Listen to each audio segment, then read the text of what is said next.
Gracias, mi hermano Daniel. Dios te bendiga grandemente y Dios bendiga a cada uno de los que están conectados. Estamos conectados en esta mañana. Bueno, concluido hace un momento nuestro tiempo de oración en la zona 1:1. Les digo que Dios está obrando poderosamente en nuestra zona. El mover de oración está creciendo, hay más sensibilidad y bendito sea el Señor por eso. En todas las zonas del país está sucediendo algo extraordinario, hermano Daniel.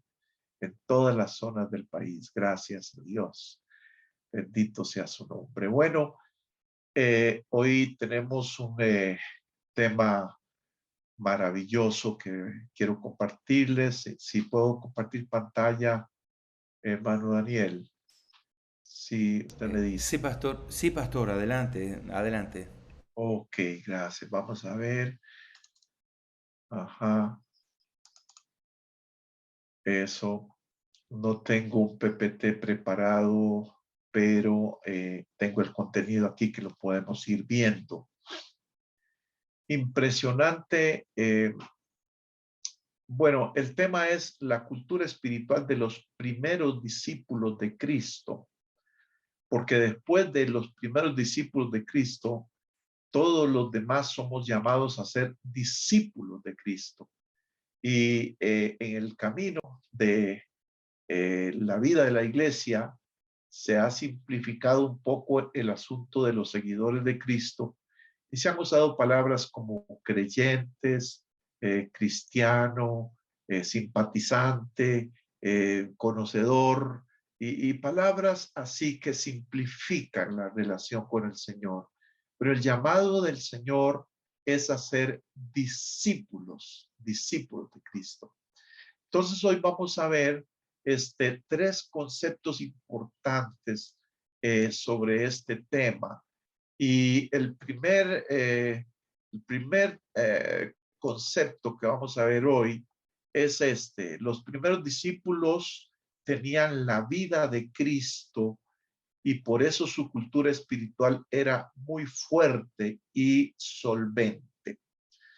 Impresionante este capítulo, este versículo que encontramos en Apocalipsis capítulo 28, 21, versículo 14, porque aquí se está hablando de la nueva Jerusalén que descenderá del cielo.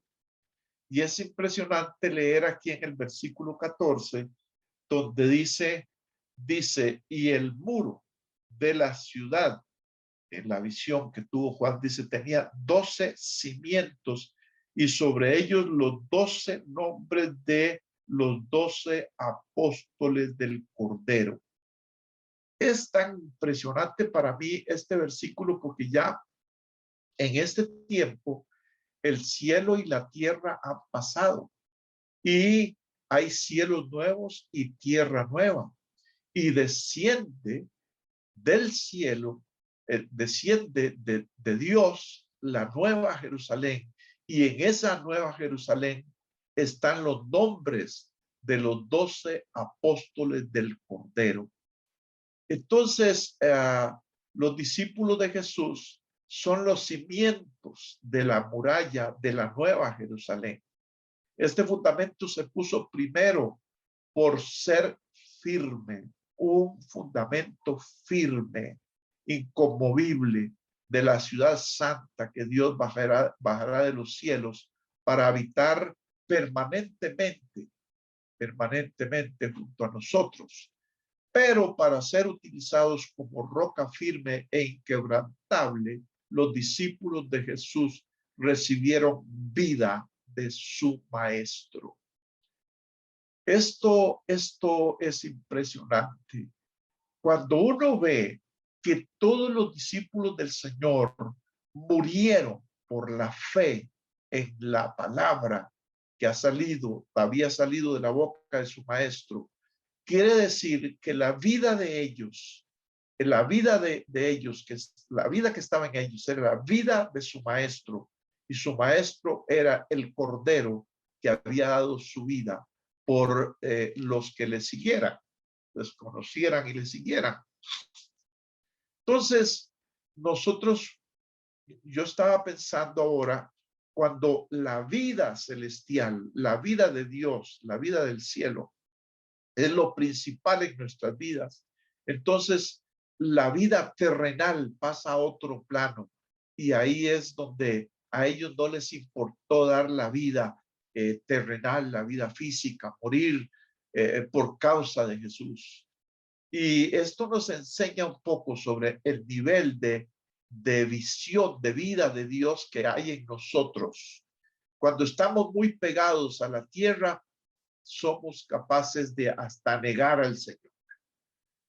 Pero cuando estamos verdaderamente conectados con la vida del Maestro, con la vida de Cristo Jesús, entonces la vida terrenal no importa, no importa.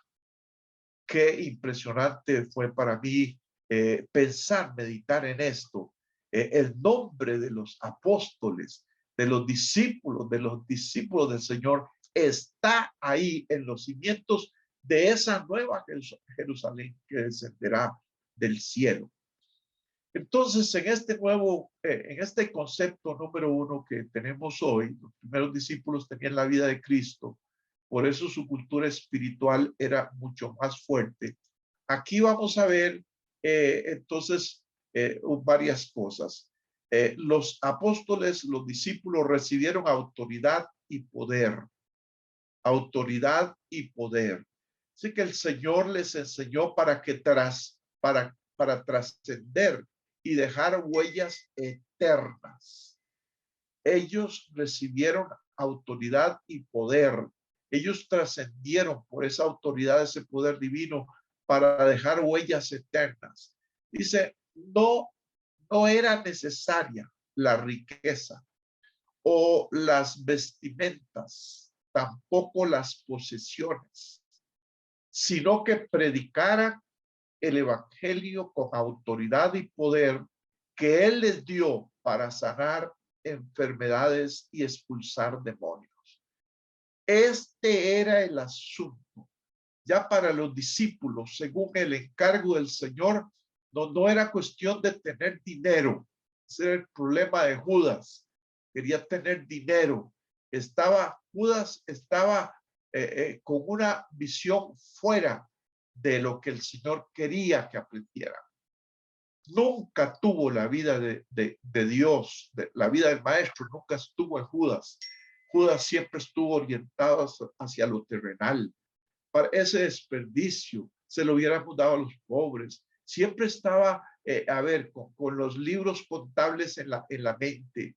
Y eso hizo que la vida del Maestro nunca fluyera en él.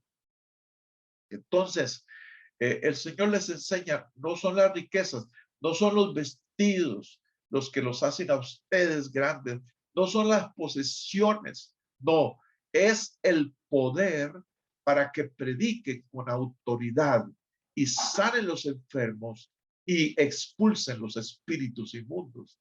Y ahí tenemos esa porción de Lucas 9, donde Jesús les da autoridad, dice, sobre todos los demonios. Luego los envió a anunciar las buenas noticias del reino de Dios y a sanar a los enfermos. Esa era la posesión que el Señor quería que los discípulos tuvieran. Era una posesión de autoridad espiritual. Entonces recibieron autoridad y poder. Jesús les enseñó a vivir confiados en Dios, vivir confiados en Dios. Dice que Jesús, a través de la situación y hechos prácticos y reales, enseñó a sus discípulos vida de confianza en Dios en muchas maneras. Entonces siempre vemos a Cristo enseñando vida y no teoría. Ay, Señor, cuando yo veo esto, digo, Señor, yo quiero trascender, quiero ser menos teórico y más práctico. Señor, yo quiero ver el poder tuyo fluyendo a través de mi vida. porque dice, cuando ya se hizo tarde, se le acercaron sus discípulos y les dijo, este es un lugar apartado y ya es muy tarde. Vean ustedes la manera de pensar, totalmente humana, totalmente humana. Y despide a la gente, termina el culto ya, ya es tarde, para que vayan a los campos y pueblos y compren para ellos. Y Jesús se vuelve y en un tono de visión espiritual, no terrenal, sino espiritual, dice, denles ustedes de comer. Eso costaría casi un año de trabajo, objetaron ellos. ¿Quieren que vayamos y gastemos todo ese dinero en pan para darles de comer? Vean ustedes cómo ellos tienen una mentalidad totalmente humana, terrenal. Despídalos. Jesús les contesta con una visión espiritual, denles de comer, y ellos vuelven a contestar con una mente totalmente terrenal. Estaban desalineados, pero por eso es que el Señor les enseñaba a vivir una espiritualidad práctica, puestos los ojos en el poder de Dios y no en el poder natural que nosotros tenemos. Jesús también les enseñó a tener el mismo punto de vista que debe tener el punto de vista de Dios, o sea, la mente de Cristo. La mente de Cristo. Y dice aquí la palabra, Jesús les enseñó a sus discípulos a tener el mismo punto de vista de Dios que Dios tiene de esas situaciones. Jesús les dio la vuelta, miró a sus discípulos y reprendió a Pedro cuando Pedro estaba ahí tratando de persuadir al Señor para que no sufrieras. Aléjate de mí, Satanás. Tú ves las cosas solamente desde el punto de vista humano, no del punto de vista de Dios. Porque ¿quién conoció la mente del Señor? Dice Corintios. ¿Quién le instruirá? Más nosotros tenemos la mente de Cristo. O sea, siempre vemos a Cristo enseñando vida y no teoría. Y esto es lo que el Señor quería que ellos aprendieran. Los discípulos como nosotros hoy, humanos, totalmente terrícolas, pegados a la tierra, la forma de razonar, de planear, de ver las cosas, estaban muy contagiados por esa forma terrenal de vida. Pero el Señor les dice, es tiempo de que ustedes tengan la mente de Cristo, de que ustedes piensen como Cristo, piensen como Dios, tengan el punto de vista de Dios. ¿Qué es lo que Dios dice? ¿Qué es lo que Dios dice? Bueno, vamos a ver. Jesús también les enseñó a sus discípulos la vida de entrega y sacrificio total y radical. Aquí les advierte a los discípulos que si quieren seguirlo, van a tener que estar dispuestos a perder su vida. Una enseñanza confrontativa. Entonces, dice este pasaje de Marcos, llamó a la multitud para que se reuniera a los discípulos y dijo, si alguno de ustedes quiere ser mi seguidor, tiene que abandonar su propia manera de vivir. O sea, si quiere ser mi discípulo, aquí están las condiciones. Y el asunto es que esta palabra era para aquel tiempo igual que hoy, exactamente hoy 4 de abril. Esta palabra es igual. Si quieres ser discípulo, si yo quiero ser discípulo, si usted quiere ser discípulo de Cristo, tienes que abandonar tu propia manera de pensar, de vivir. Esto nos confronta, porque de alguna manera ya conocemos esta teoría. Claro que la conocemos, la podemos hasta recitar de memoria, pero el Señor está indicándonos, no es cuestión de que lo vivas, es que, perdón, no es de que lo sepas, es que lo vivas, es que lo vivas. Toma su cruz y sigue. Y entonces dice, si tratas de aferrarte a la vida, la perderás. Pero si entregas tu vida por mi causa y por causa de las buenas noticias, la salvarás. Esto fue lo que lograron entender los apóstoles. Por eso ellos estuvieron dispuestos hasta entregar su vida, porque ellos entendieron esto. Y Jesús dice, ¿y qué beneficio obtienes si ganas el mundo entero, pero pierdes su propia alma? ¿Hay algo que valga más que tu alma? Y dice, si alguien se avergüenza de mí y de mi mensaje en estos días de adulterio y de pecado, el Hijo del Hombre se avergonzará de esa persona cuando regrese en la gloria del Padre con sus santos ángeles. Entonces siempre vemos a Cristo enseñando vida y no teoría. Y esto nos confronta esta mañana. Ustedes y yo conocemos la teoría muy bien, pero el Señor nos está diciendo, yo quiero que ustedes tengan la vida, la práctica, la realidad de esto en sus vidas y así vean la gloria de Dios. Otra cosa que Jesús enseñó a los discípulos fue cómo ser importantes, porque ellos querían ser importantes, a caramba. Ellos ahora eran parte del núcleo principal de el Hijo de Dios, Dios manifestado en carne. Entonces ellos decían, bueno, somos importantes, a ver. Pero el Señor les dice a los discípulos, un día que se los encontró discutiendo, le dice, entonces los discípulos dicen, comenzaron a discutir entre ellos acerca de quién era el más importante. ¿Se dan cuenta? A ver, ¿quién era el más importante? Y entonces dice, pero Jesús conocía lo que ellos pensaban. Así que trajo a un niño y lo puso a su lado. Luego les dijo, todo el que quiere recibir de mi parte a un niño pequeño como este, me recibe a mí. Y todo el que me recibe a mí, también recibe al Padre, quien me envió. El más insignificante entre ustedes es el más importante. Si entre ustedes hay alguien tan insignificante, diría el Señor, como este niño que está aquí conmigo, bueno, ese es el más importante. Entonces me parece que cuando el Señor dijo eso, aquellos que estaban dirigiendo la discusión sobre quién era el importante, se quedaron avergonzados mirando para los lados o mirando para el suelo, porque dijeron, esto nos dio por la cabeza. Esto endereza nuestra forma de ver la importancia de la vida, ¿verdad? Entonces, cuando nosotros pensamos en este concepto, ¿verdad? Y buscamos una aplicación personal, tenemos que hacernos varias preguntas. Oiga, mi consiervo, estoy hablando con usted.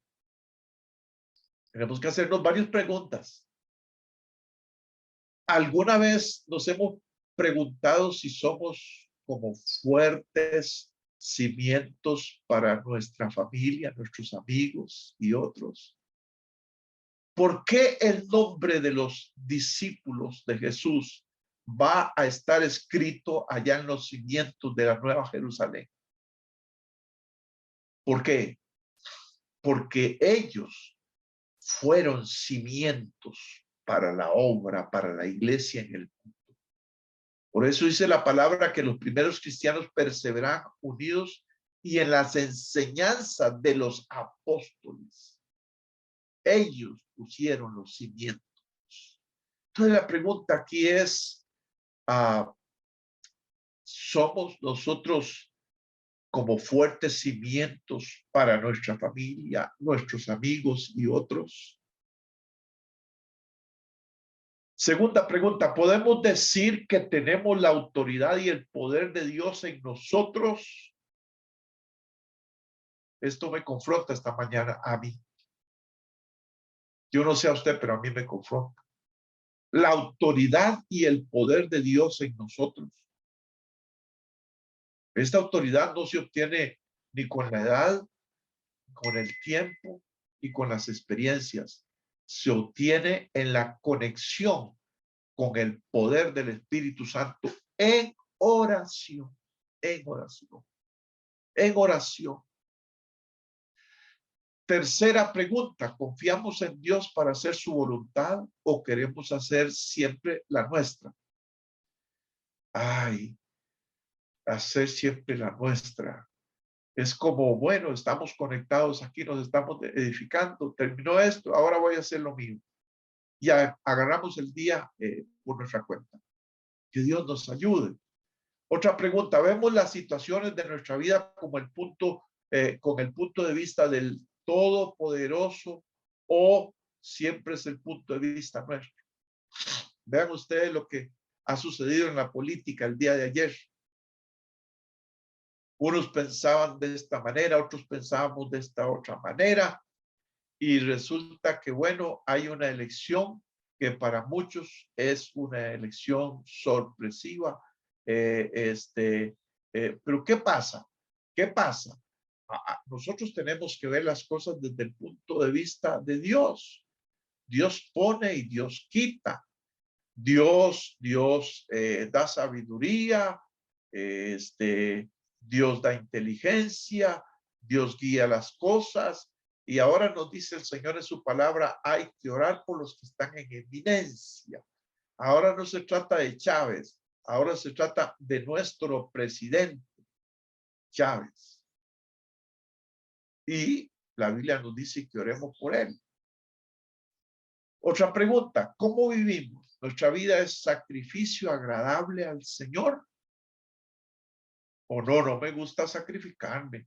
Sacrificarme en adoración. Ah, no, es que yo no tengo buena voz. No, no, no, no, no confunda. Somos llamados a ser adoradores, a ser gente que ama a Dios con todo el corazón, con todo el alma. Somos llamados a vivir conectados con Él, a sacrificar. Nos sacrificamos para servirle también. Nos sacrificamos para tener tiempos de oración, de ayuno, de vigilias. ¿Predicamos con nuestra vida o solo con palabras? Qué desagradable cuando hay personas que dicen, ay, viene fulano de tal, la persona no la soporto porque yo he visto cómo es, cómo habla de bonito, pero cómo es otra cosa totalmente. Tiene un carácter de perro. Uy, qué barbaridad. Cuando abre la boca y está y se pone, cambia de colores, hasta las orejas le cambian de colores. Y yo no quiero estar aparte de esa persona. Bueno, ¿predicamos con nuestra vida o solo con palabras? Otra pregunta, ¿cómo está nuestro corazón? Lleno de, y henchido de orgullo, de soberbia, o tenemos la vida de Cristo fluyendo. Que cuando hablamos con alguien, cuando saludamos a alguien, cuando nos encontramos con alguien, esa persona siente que en tu vida fluye la vida de Cristo, la vida de Dios. Esto es confrontativo, mis hermanos, pero esto es precisamente lo que Dios quiere, que hagamos aplicación de su palabra en nuestras vidas. Vamos a ver el concepto 2, el segundo concepto. Dice, los primeros discípulos vivían y practicaban la vida de Cristo. Vivían y practicaban la vida de Cristo. Jesús le dio varias instrucciones y fueron totalmente obedientes a ellas. Aquí tenemos un pasaje del Antiguo Testamento que nos hace ver este tema de la obediencia. Dice, acontecerá que si oyeres atentamente la voz de Jehová tu Dios, para guardar y poner por obra tus mandamientos que yo te prescribo hoy, también Jehová tu Dios te exaltará sobre todas las naciones de la tierra. La obediencia trae exaltación. La humillación ante Dios, en la presencia de Dios, trae exaltación. El que se enaltece será humillado. El que se humilla será enaltecido. La obediencia. Los discípulos vivían y practicaban la vida de Cristo. Dice, luego del Pentecostés, cuando el Espíritu Santo les dio capacidades únicas para continuar la obra de Cristo Jesús en la tierra, todos los creyentes se dedicaban a las enseñanzas de los apóstoles, a la comunión fraternal, a participar juntos en las comidas, entre ellas la cena del Señor. Participaban juntos de la cena del Señor y la oración.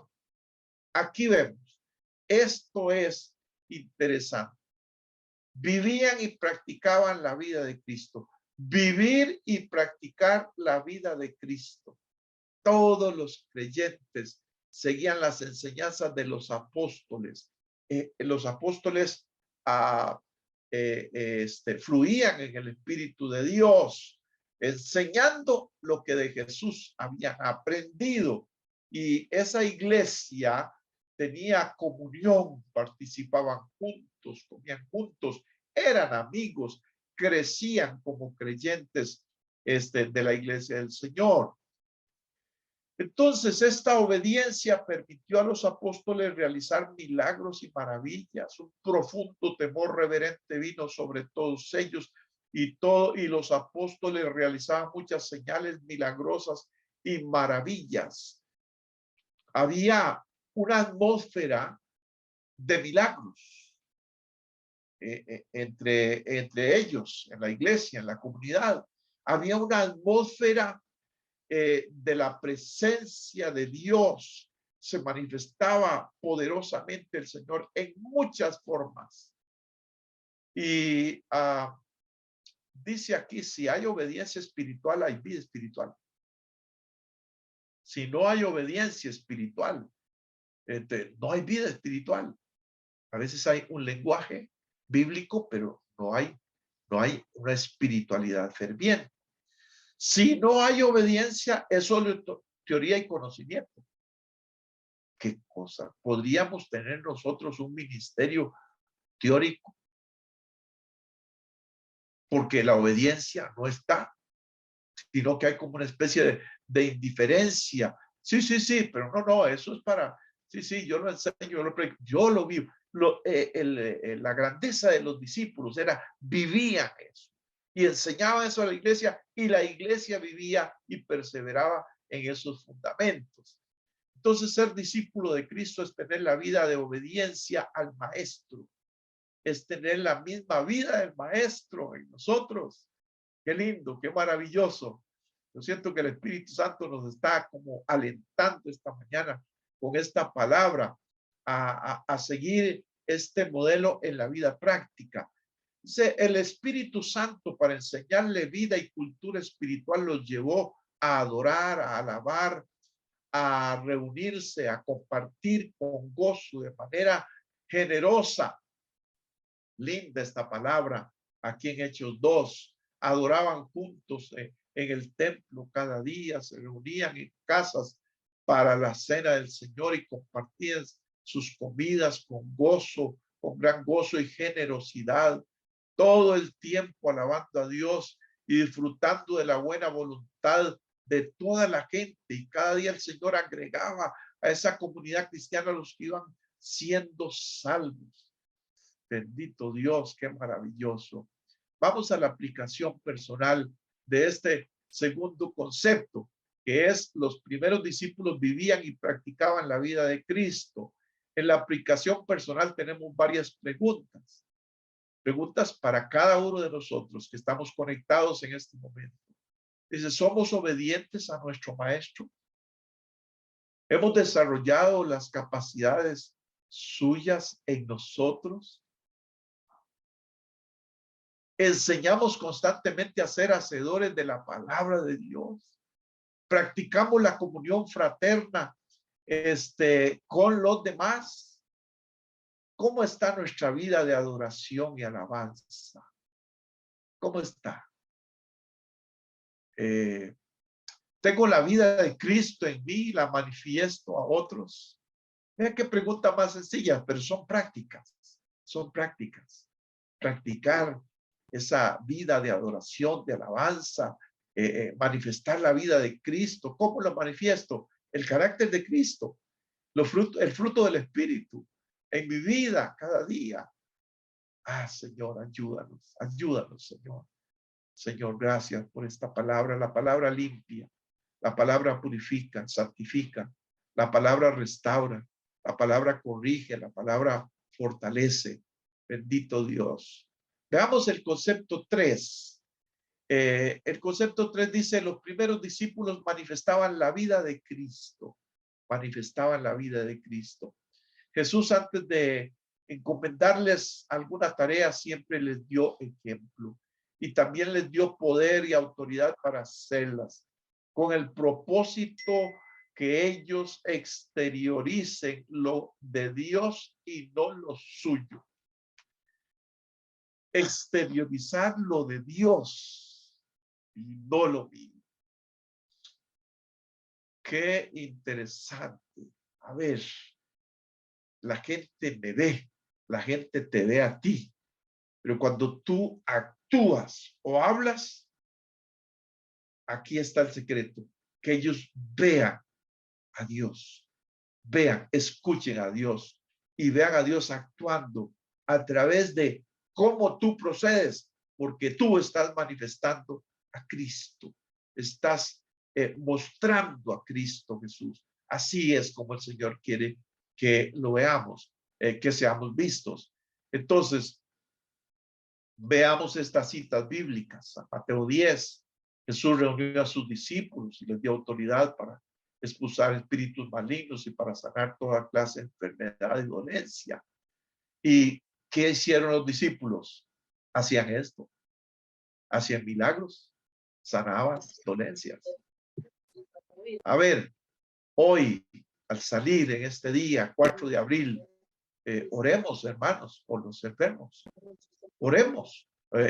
Donde vamos y hay enfermos, o si sabemos de alguien que está lejano, a una llamada y oremos por ellos, o una videollamada, oremos por ellos. El Señor los sana, el Señor los sana. El poder del Espíritu de Dios está en nosotros. Activemos eso que está en nosotros, en el nombre de Cristo Jesús. Marcos 6, reunió a sus 12 discípulos, comenzó a enviarlos de 2 en 2 y les dio autoridad para expulsar espíritus malignos. En el nombre del Señor, hermanos. Eso sucedía y eso va a suceder hoy si nosotros hacemos de la teoría bíblica una práctica ministerial diaria, constante, en el nombre de Jesús. Lucas 9. Cierto día Jesús reunió a los discípulos y les dio poder y autoridad para expulsar a todos los demonios, sanar enfermedades. Luego los envió para que anunciaran a todos acerca del reino de Dios y sanaran a los enfermos. Vean que hay 2 o 3 cosas que se mezclan aquí en este pasaje. El Señor da autoridad para expulsar espíritus inmundos y sanar enfermos y anunciar el reino de Dios. Anunciar el reino de Dios juntamente con orar por los enfermos para que sean sanados y reprender a los espíritus inmundos. En el nombre de Jesús.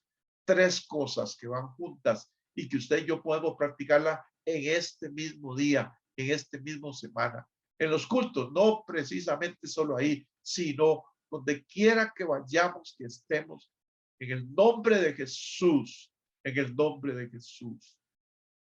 Y aquí en Hechos, dice, los apóstoles hacían muchas señales milagrosas y maravillas entre las gentes. Diga, Señor, úsame para hacer cosas así como ellos. Maravillas y milagros en el nombre de Jesús. Y todos los creyentes se unían con frecuencia en el templo y en áreas conocidas como el pórtico de Salomón, pero nadie más se atrevía a unirse a ellos porque aunque toda la gente les tenía alta estima, sin embargo, cada vez más personas, multitudes de hombres y mujeres creían y se acercaban al Señor como resultado del trabajo de los apóstoles. La gente sacaba a los enfermos a las calles y camas y camillas para que la sombra de Pedro cayera sobre alguno de ellos cuando él pasaba. Multitudes llegaban desde las aldeas que rodeaban a Jerusalén, llevaban los enfermos y los que estaban poseídos por espíritus malignos y todos eran sanados. Todos eran sanados. Mis hermanos, yo creo que Dios es el que nos ha impulsado a ser parte de este movimiento del Espíritu. Dios ha usado la virtualidad de esta plataforma, el hermano Raúl Justiniano para inspirarnos, y Dios ha usado todos los líderes que juntamente con nuestro hermano Daniel especialmente y nuestro hermano Ricardo están liderando esta plataforma, porque yo creo que Dios nos está preparando para que veamos esto muy pronto en una forma más clara, activa, en nuestros ministerios, en nuestra vida, en las congregaciones, en todos los cultos. Esto estamos por verlo en forma más plena, más amplia en estos días venideros. El Espíritu de Dios es el que está moviéndose para que veamos esto. Dice, todo esto es hermoso, pero eso no fue su principal tarea, porque desde el principio de su ministerio Jesús predicó sobre el reino de Dios, reino de los cielos, y a este propósito los envió. Entonces, vamos a estar viendo esto, sí, pero hay algo, y esto se une para facilitar, porque hay algo que es lo primordial, es el reino de Dios. Comunicar, predicar el reino de Dios, el reino de Dios. Ustedes y yo, perdonen, lo voy a decir de esta manera, pero tenemos que ser obsesivos en comunicar el reino de Dios verdaderamente.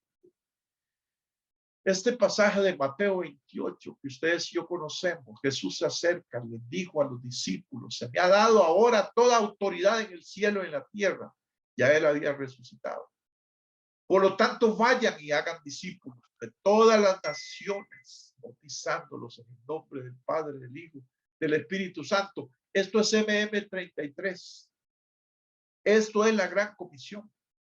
Esto es. Y vean cómo Dios ha despertado nuestras vidas, nos sigue despertando. Los próximos 12 años metidos en esto. Un programa, no, esto es lo que el Espíritu Santo está llevándonos y atrayéndonos, enseñándonos, envolviéndonos. Enseñen a los nuevos discípulos a obedecer todos los mandatos que les he dado.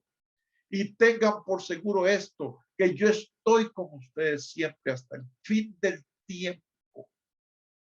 Esto es MM33, precisamente.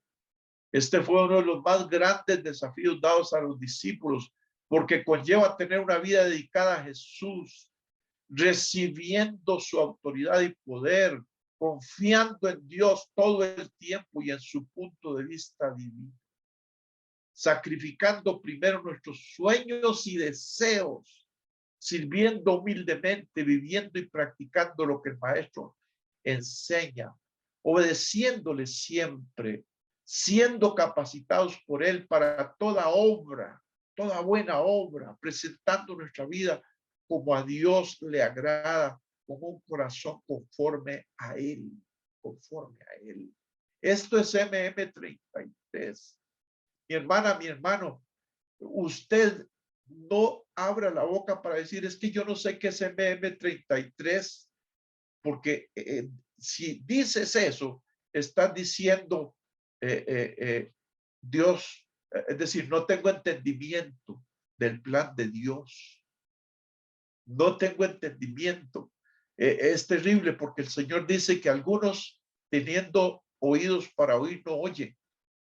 Ustedes y yo tenemos que estar ya de cabeza metidos diciendo, Señor, yo entiendo, yo sé, guíame, úsame, aquí está mi vida, está en tus manos, usa mi vida, Señor.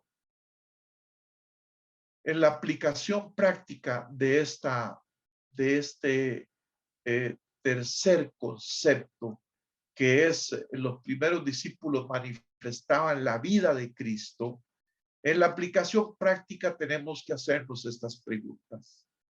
¿Qué es lo que exteriorizamos que los demás ven en nosotros?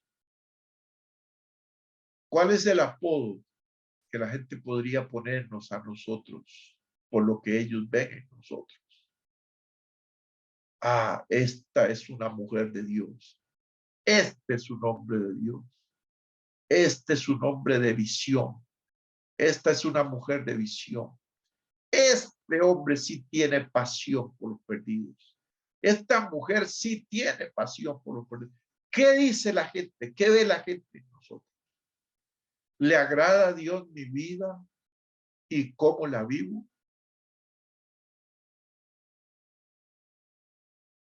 Bueno, yo tengo un perrito, se llama Pirulín. Pirulín. Cada vez que hace algo malo y yo vengo donde él y le digo, Pirulín, ¿qué hizo? Y si hizo algo malo, él agacha la cabecita, me vuelve a ver como diciendo, no, no, es que yo quiero portarme bien, pero a veces cuando me porto mal y ahora descubro que me estoy portando mal. Hermano, ¿le agrada a Dios mi vida y cómo la vivo?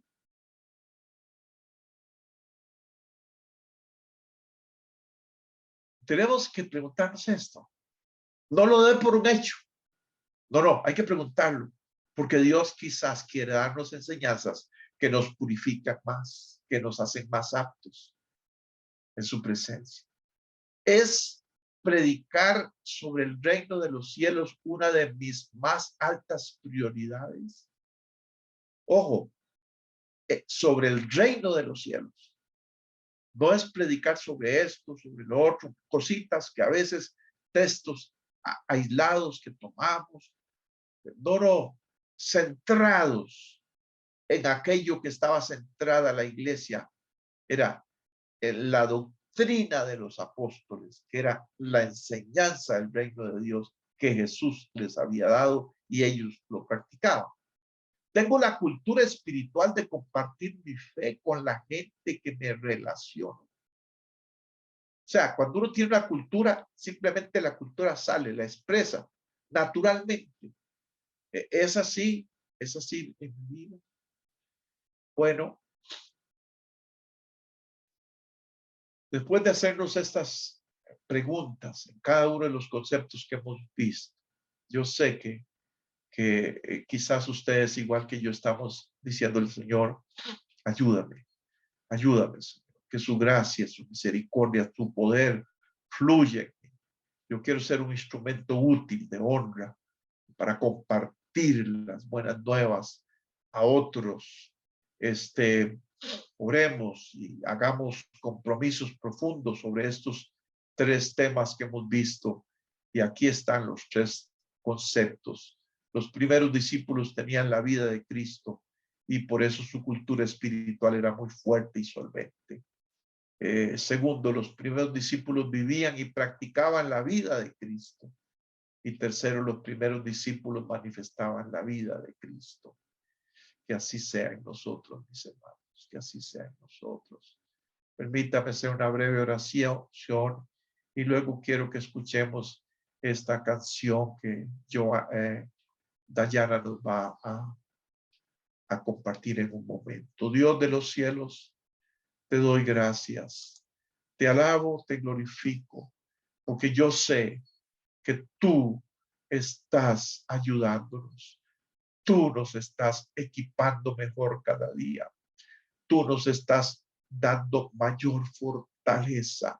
Señor, y cada uno de nosotros queremos verdaderamente ser instrumentos útiles a tu Espíritu, Espíritu Santo, usando nuestra vida para la gloria del Señor, para compartir el reino de Dios y para manifestar el poder del Espíritu de Dios hoy de muchas maneras.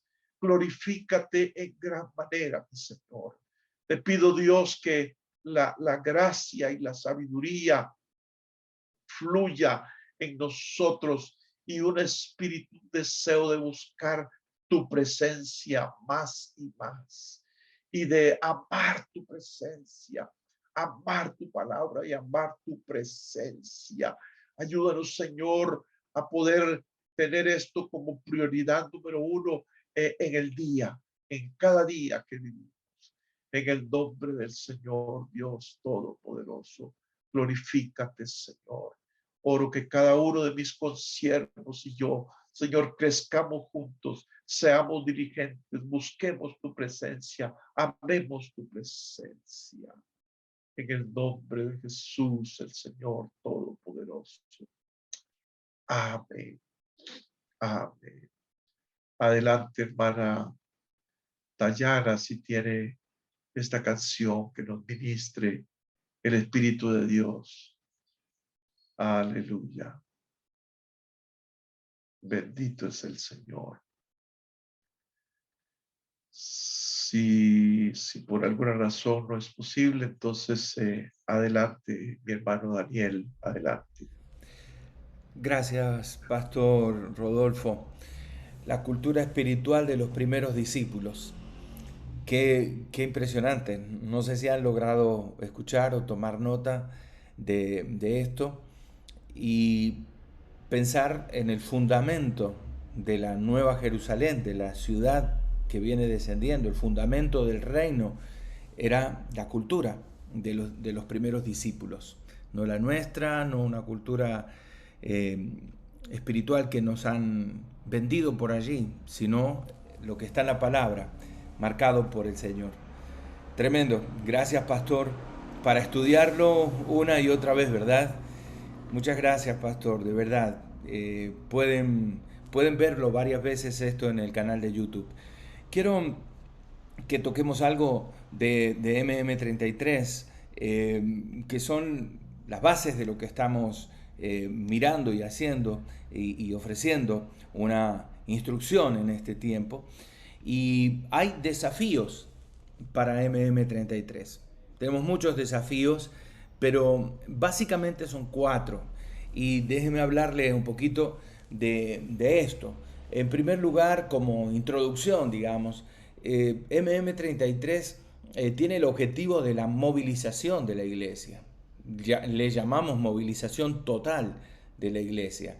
¿Por qué? Porque MM33 busca tomar las fuerzas vivas de asambleas de Dios y otras denominaciones que quieran sumarse, otras iglesias que quieran sumarse, pero es movilizar desde la niñez hasta la ancianidad de la iglesia hacia hacer algo, y el cumplimiento, y este algo es el cumplimiento de la gran comisión. El primer desafío, que lo hemos hablado una y otra vez, es el avivamiento. Y si estudiamos sobre los avivamientos en la historia, primero comenzó como una exaltación de Cristo. Cristo puesto en primer lugar. Volver a Cristo, volver a la palabra, volver a la vida de oración, a la intimidad con Dios. Así comenzaron los avivamientos en la historia. El avivamiento de la calle Azusa, que dio inicio a asambleas de Dios más de 100 años atrás, comenzó así, justamente, con una búsqueda de la palabra de Dios, con una exaltación de Cristo, con la oración intensa, la búsqueda del derramamiento del Espíritu Santo. Y tal vez estos 3 factores fueron los que más afectaron a la iglesia para que haya un avivamiento. Y por eso en el Zoom de la mañana estamos apuntando a esto también, ¿no? A exaltar a Cristo, orar la palabra, leer la palabra, interceder, hablar de la cultura del reino, hablar de lo que debemos hacer, y esto esperamos que produzca un gran avivamiento en Costa Rica y otras naciones. Yo les comento esto, nunca vivimos un avivamiento global, siempre se vivió sectorizado en ciudades, en países aún, pero en naciones, que haya un avivamiento de Dios en el mundo. Eso lo tenemos que provocar nosotros. Y el fruto o la respuesta para un avivamiento justamente va a ser el arrepentimiento, la salvación, bautismo en agua, bautismo en el Espíritu Santo. En otras palabras, lo que ocurrió después de la predicación de Pedro el día de Pentecostés. La iglesia crecía y se agregaban los que iban a ser salvados.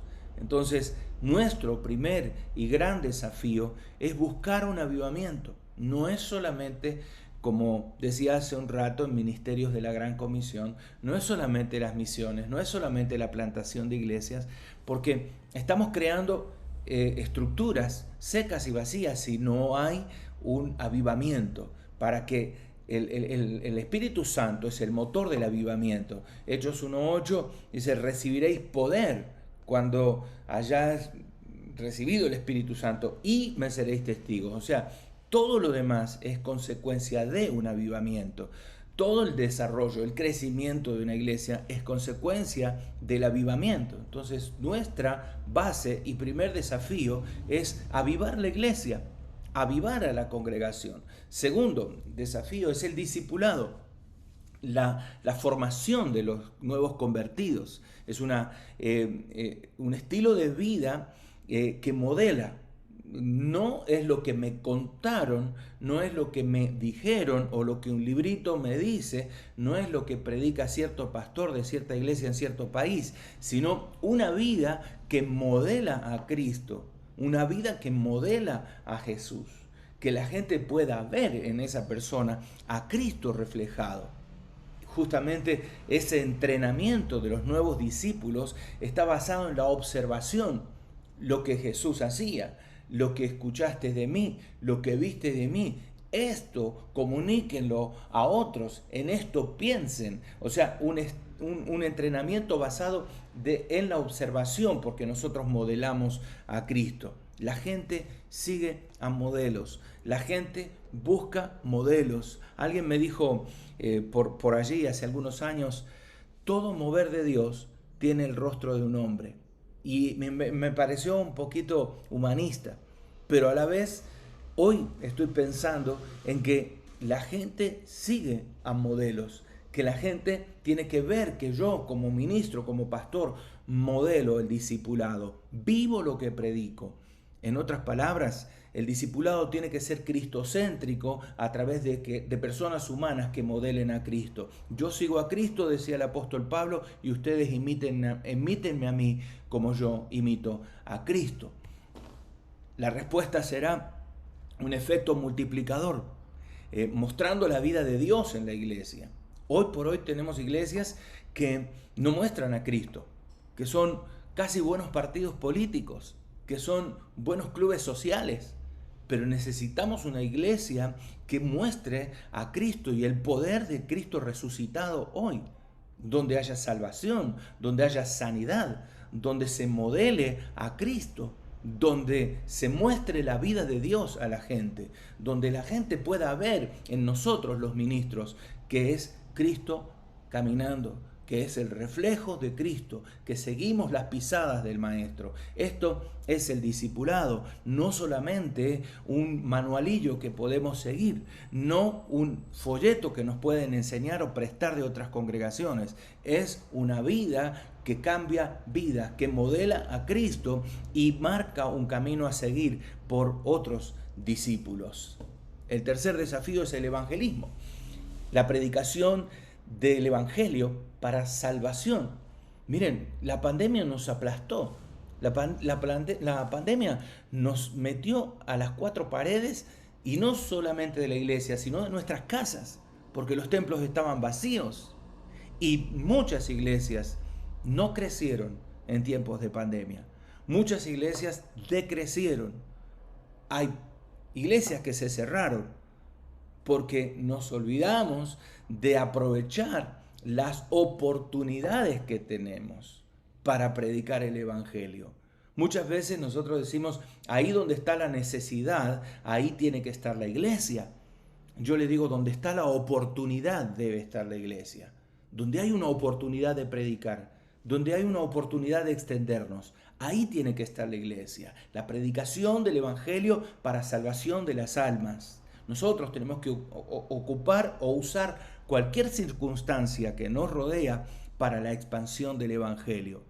¿Con qué? Con palabra ungida, con palabra que tenga poder, no en humana sabiduría, sino en poder de Dios, porque el evangelio es poder de Dios para el que cree, utilizando todos los medios posibles, lo digital, ahora plenamente desde ayer lo presencial. otra vez a salir a la calle, a hacer cosas para evangelizar a la gente, utilizar todas las herramientas y todos los medios disponibles para que la gente pueda escuchar el mensaje. La respuesta será la salvación de las almas.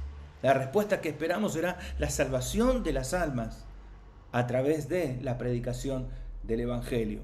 Miren, avivamiento para formar discípulos que salgan y hagan otros discípulos evangelizando. Y el cuarto desafío es la plantación de iglesias.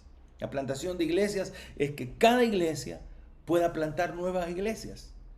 Deberíamos pensar en esto. Si su iglesia no se ha multiplicado en este último año, en estos 2 últimos años, ok, está bien, la pandemia casi lo impidió. El hermano Freddy nos dijo que plantamos 37 iglesias durante la pandemia, durante este año pasado, 2021, pandemia. Pero, ¿cuántas iglesias somos? Tenemos 480 y algo de iglesias de Asambleas de Dios constituidas aquí en el país. Hay unos 700 puntos de predicación. Pero si al menos nos hubiese multiplicado una vez en el año, deberíamos tener por lo menos 1400 iglesias, 1400 puntos de predicación. ¿Por qué? Porque nosotros dejamos de tener como desafío la plantación de iglesias. Porque nos hemos quedado ahí donde estamos. Entonces necesitamos plantar iglesias. Iglesias nuevas que se reproduzcan.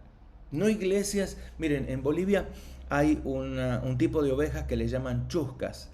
Las ovejas chuscas se reproducen una vez y después las matan porque no sirve para nada. La lana no sirve porque es muy gruesa, muy fea, no sirve para tejidos. La carne es muy mala porque son ovejas de montaña, entonces es muy dura. Y las ovejas se reproducen una sola vez en la vida. Imagínense, su iglesia será una iglesia chusca. ¿Cuántas veces se reprodujo desde que nació la iglesia? La iglesia central de Asambleas de Dios que me toca pastorear tiene 80 años. Mínimamente 80 veces debió multiplicarse una vez al año, como mínimo.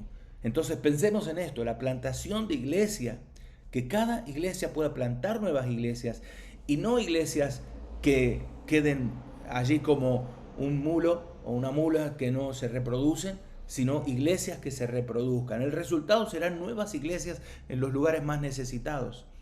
El pastor Ricardo siempre nos habla de una iglesia cada 1000 personas. Una iglesia cada no sé cuántos kilómetros él había dicho, o cuántas calles, 5 calles. Una iglesia cada 5 calles. Imagínense, si nosotros pudiésemos tener ese objetivo, podríamos ver nuevas iglesias plantadas. Una vez más, los desafíos de MM33 es movilización total de la iglesia para un avivamiento, para discipulado, que traiga un evangelismo sin precedentes y que redunde en plantación de nuevas iglesias que cumplan el ciclo nuevamente. Ahora, las consideraciones básicas que debemos tener son 3. Primero, tener en cuenta las tecnologías adecuadas en el momento. En su momento fue la virtualidad. Zoom, esta herramienta, esta plataforma, ha sido increíble para nosotros en la oración, por ejemplo, para plantar nuevas iglesias. Conozco iglesias que fueron plantadas a través de Zoom. Tome en cuenta la tecnología adecuada en el momento adecuado. El apóstol Pablo escribió cartas en su momento. No podía correr, se estaba multiplicando en discípulos muy jóvenes. ¿Qué hacía entonces? Escribía cartas a las iglesias y las enviaba. Lo mismo que escribir un mail, un WhatsApp, hacer un link para compartir algo en Zoom. Utilice la tecnología adecuada del momento. Haga un estudio de campo donde es necesario plantar hoy una iglesia. Vea la necesidad, los lugares de afluencia, por ejemplo, el lugar de San José cercano a las paradas de buses, las ciudades donde se concentra la gente. Busque los lugares de más fácil acceso, que era lo que hacía el apóstol Pablo. Las grandes ciudades, los lugares a donde podían haber mayor impacto. Y por último, desarrolle un plan de plantación. Desarrolle un plan para plantar la iglesia. Desarrolle un modelo. Desarrolle una idea de cómo va a usted plantar esa congregación. Hay modos, hay métodos de plantación de iglesia. los tenemos disponibles. Si ustedes están necesitando de cómo desarrollar un plan y orientación, pues háblenos, vamos a trabajar sobre eso. Si no sabe cómo hacer discipulado, si no sabe cómo hacer evangelismo, háblenos, podemos ayudarles. MM33 está haciendo un plan de movilización total de la iglesia para la expansión del mensaje de Jesucristo hasta lo último de la tierra. Oremos unos instantes. Padre, en el nombre de Jesús, tenemos un plan, hay una misión, tenemos una llamada y un objetivo en MM33 hoy. Señor, que esta década que nos queda hasta el 2033, una década y 6 meses, porque ya estamos cerca de medio año, desde el 2023 al 2033, una década para hacer algo diferente. Objetivos que nos lleven a cumplir la gran comisión, a traer un avivamiento, a traer evangelismo, discipulado, plantación de iglesias. Padre, en el nombre de Jesús, impúlsanos, muéstranos, Señor, la manera que nosotros como iglesia a nivel base podemos desarrollar este llamado y esta misión. En el nombre poderoso de Jesús, te amamos, Señor. Amén, amén y amén. El Señor les bendiga, el Señor les guarde. Oremos por nuestros pastores nacionales, Ricardo y Mauren, y oremos por la familia de Asambleas de Dios en Costa Rica y el mundo, y que todos estos objetivos los podamos cumplir. Un gran abrazo a todos, el Señor les bendiga y les guarde, alce su rostro sobre nosotros y ponga en nosotros paz. Pueden abrir sus micrófonos, nos despedimos en el nombre de Jesús.